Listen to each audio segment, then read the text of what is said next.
Hello and welcome back to my channel. It's your girl Jodessy. So this is going to be my video on are Haitian parents toxic? Now I'm gonna just answer it and I'm gonna say yes. 15 seconds in the video I'm probably already making my mama very mad. So the reason I'm gonna expand it and say Caribbean parents are toxic because a lot of Caribbean parents, they basically have been raised with the idea of a glass ceiling, where they don't believe somebody that looks like them or somebody that has their DNA could succeed in certain areas or certain lines of work. So something like let's say if I tell my mom I want to be a makeup artist, in her mind that means I want to be homeless and sleep on the streets. So if she sees I'm really good at makeup or art or something like that, instead of encouraging me to perfect my craft, because in her country she doesn't know people being actually successful at something like that, instead of encouraging me to perfect my craft, instead of being like really encouraging, really sweet or whatever, she's now going to be another naysayer added to the crowd of naysayers and basically tell me that I need to stop and I need to do this and I need to do that. So what that does is it holds you back as a person, because it makes you doubt yourself. Because if your own mom or dad or brother or sister are not behind you 100% and they don't believe in the vision that you're having, sometimes it's really hard for you to have that vision for yourself, because your family is supposed to be your number one support. So once you don't have that, you sort of start doubting, like, wait, am I as good as I think I am? Is this something I really want to do? Why am I not doing something more practical? Haitian parents also, like, I don't know if it's just mine and if I'm gonna be in trouble for overgeneralizing, which sometimes I do, but y'all be okay. But Haitian parents also seem to really enjoy nursing and things in the medical field, mainly because these are things where you can sort of make money quickly, where you're able to get a job while still in school. So they see the quick payout. Even though the cap is there, they think like, okay, you know what, RN, okay, nurse practitioner. They don't know that, like, basketball player makes more than nurse practitioner. In their head, basketball player is unrealistic. You can be the best basketball player in the world, but they're like, but like, that's just it. And that's just what it's always gonna be. So like really having really like just trying to navigate your life and just taking ownership and taking real control and focusing on your dreams and aspirations and things and hobbies, whereas other hobbies would be fed into. In a Haitian household, they're not, and academics is always going to be prioritized, which, you know what, as a parent, academics should be prioritized, so I'm not going to hate on it too much. But I think the encouragement of hobbies and willing to invest in your children's hobbies and put it all on the line for your child is also something that should be, I feel like my nose shiny heel, should be, celebrated as well. And you don't really see that in Caribbean households. And if you have a parent that is willing to understand that sometimes when you have a plan A and you don't have a plan B, you need to put your all into a plan A. So you might need to, not get a job, not a conventional job, not go to school for that, or maybe you want to go to school for something like literally there'll be Haitian parents that will not want to support you because you're like, or not want to pay for school because you're not majoring what they want you to major in. Now you could have been a billionaire trading stocks, being an app designer, but your mom wants you to be an engineer, so that's the only way she's paying for school. So do you go uneducated because you're not getting your job you want without the education you need? You end up like screwed. And even when I decided to start makeup school, my dad was like, oh yeah, I got my master's degree in education, my master's degree. So not one degree but 2 degrees in something that, like, they approve of. And I was like, yeah, now I'll go to makeup school. He's like, oh, why don't you do this instead? I'm done listening to you. I'm done. it's my time. What do you mean? Why don't I do this instead? Because that's not what I want to do. I want to do something for me now. Like, but he was like, oh, my mom was like, why don't you go do PhD instead? I'm like, this is not so you could like brag to Tunmat and Tunmali and whoever the hell that your daughter has a PhD.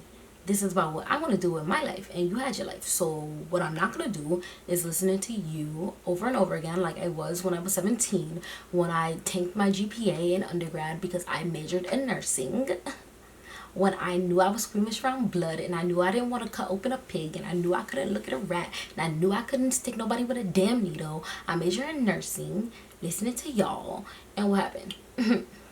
A C. A C in biology, a C in lab, a C in...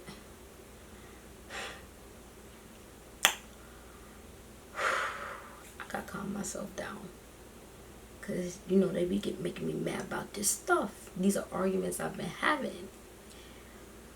These are arguments I've been having my whole life. All my life I had to fight. I'm dramatic, but it's okay, because if you got a Haitian mom, Haitian dad, comment below. Comment below. Let me know your story, because I already know. I already know, but I know my parents are not the only one wilding.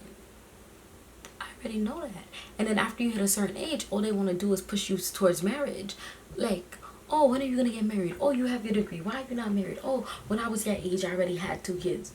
Sis, that's great for you. Like, I don't need to get married.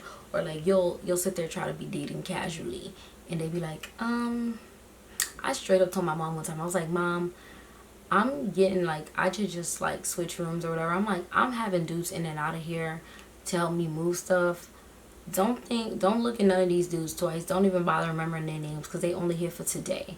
Like, I'm responding to DMs one day only to get my stuff moved and fixed. So don't look at them. And she was like, what? I was like, yeah, we're not doing this. Like, but she really is pushing towards marriage. Even my current boyfriend, she's like, oh, y'all gonna get married. When are y'all gonna... I was like, what? Married?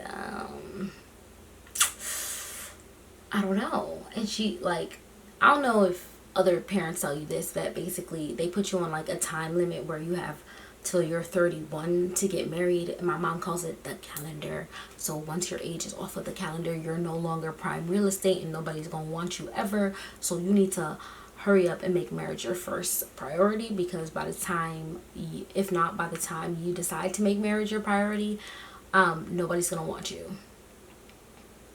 I don't know if anybody else's parents talk to them like that and let them know, like, because I be seeing the TV parents and they be like, you're beautiful, you're a star, you're amazing, somebody's always gonna want you, like, you know what, you have a lot to bring to the table. And my parents is over here like, great, your career, that's cute, put your degree on pause, put this on pause, put that on pause, you need to get married. My mom is. My dad is like, you're too young to get married. My dad thinks I'm too young to have a boyfriend, and I'm just like, okay, I'm 25, let's calm down. But I really feel like that mentality where you have a glass ceiling, you have obligations where you're supposed to be a provider, you're supposed to be a mother, all those obligations that come with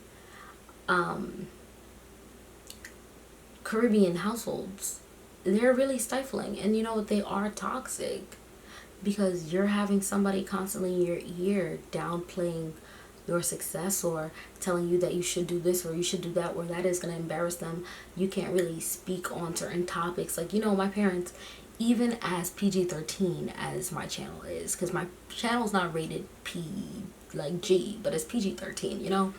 And I try to keep it like that, because I do have like my little nieces and cousins and like kids that will sit there and say, oh, I watched this story and you said this, and I'll be like, oh crap. But as much as my channel is PG-13, my parents still come to me and say, why you put this on Facebook? Why you make a video on Facebook? Because everything is Facebook. So it's like, why you put a video on Facebook? You talking about this, you talking about that. Why you have to say that? What that doing for you? And I'm just like, and I'm not about to sit there and have conversations about it, but it's really frustrating. So yeah, I'm gonna say it's toxic. I'm gonna say the amount of like the controlling aspect and other things, trying to control everything and living vicariously through your child, no matter what nationality you are. I just know personally from a Haitian's perspective, because I'm Haitian, it is toxic. Like, it is extremely toxic. And you can argue, I keep doing that. You can argue me on it if you want. I'm completely open to hearing y'all arguments, but is it gonna change my mind? No. I know I have a toxic ass household, and I know these walls are paper thin. So if you want to hit up my mom and tell her, somebody's gonna hit her up and tell her anyway. So whatever. It's a toxic household. Have I seen Haitian households that weren't toxic? Yes, one toxic household, but at the same time, if you're not badgering your child, but then you're sending your friends to badger your child, or talking, downplaying your child, or talking bad about your child to your friends, it's still toxic. So no, I haven't seen any non-toxic Haitian households. So there you have it, guys. Thank you for rocking me, your girl Jodessy, and you guys will see me a little bit later.